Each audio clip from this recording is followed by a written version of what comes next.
बिस्मिल्लाहिर्रहमानिर्रहीम। अस्सलामु अलैकुम। बहुत साल पहले की बात है कि एक गांव में एक लड़की थी।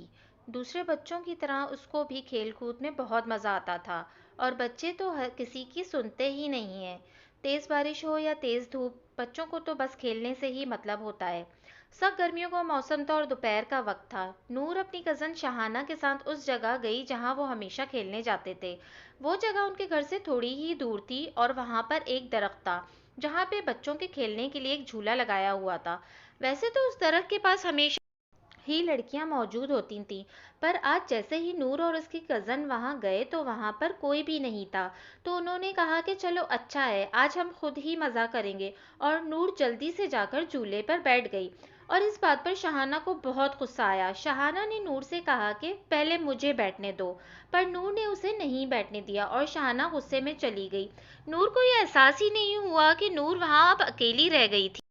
अचानक नूर को महसूस हुआ कि जैसे उसे कोई झूला दे रहा है, और आहिस्ता आहिस्ता वो और तेज हवा में जा रही थी। अब वो खुद भी डरने लगी थी कि ये उसके साथ क्या हो रहा है। नूर वहां पर चिल्लाने लगी, पर वहां कोई भी नहीं था जो उसकी मदद करता। नूर को अजीब अजीब आवाजें सुनाई देने लगीं, और वो अचानक से उस झूले से गिर गई और बेहोश हो गई।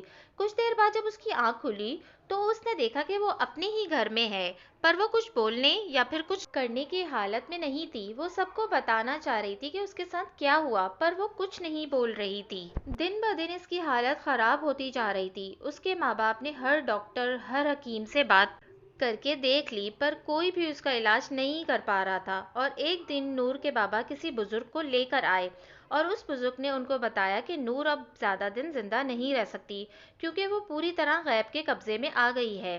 फिर भी उस बुजुर्ग ने अपनी तरफ से पूरी कोशिश कर ली कि वो नूर को बचा लें, पर कुछ दिन बाद ही पता चला नूर अब इस दुनिया में नहीं रही।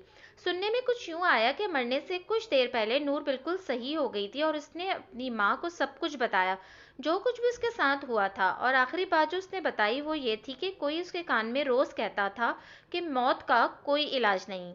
उम्मीद है सबको कहानी पसंद आएगी। जज़ाकल्लाह। अगर आपको मेरी ये वीडियो पसंद आई है तो प्लीज़ मेरे चैनल को सब्सक्राइब करना ना भूलिएगा।